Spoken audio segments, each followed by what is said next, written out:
Hello friends, તો આજના વિડીયોમાં આપણે રીઝનિંગની અંદર ઓડ વન આઉટને લગતો એક પ્રશ્ન જોવાનો છે. ઓડ વન આઉટ એટલે શું? એટલે કે જ્યારે પણ તમારી પાસે પ્રશ્ન આપેલો હોય તેની અંદર કોઈ પણ સંખ્યા અથવા અક્ષર કે જે તેની અંદર મેળ ખાતો ના હોય તેને આપણે દૂર કરવાનો છે. તો અહીંયા આપણે પ્રશ્ન આપેલો છે ACEGH. તો કે આની અંદર એવો તો કયો અક્ષર છે જે આની અંદર મેળ ખાતો નથી? તો ચાલો જોઈએ. તો પહેલા એ છે, એ પછી શું આવે? બી, ત્યારબાદ સી છે, સી પછી શું આવે? ડી, ત્યારબાદ ઈ છે, ઈ પછી શું આવે?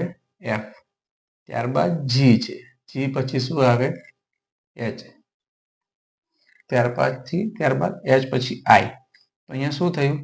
જી પછી આઈ આવવો જોઈએ, બરાબર છે. એક અક્ષર ગેપ છે, એટલે કે એ પછી સી છે, સી પછી ઈ છે, ઈ પછી જી છે, તો જી પછી આઈ આવવો જોઈએ. એની જગ્યાએ અહીંયા શું છે?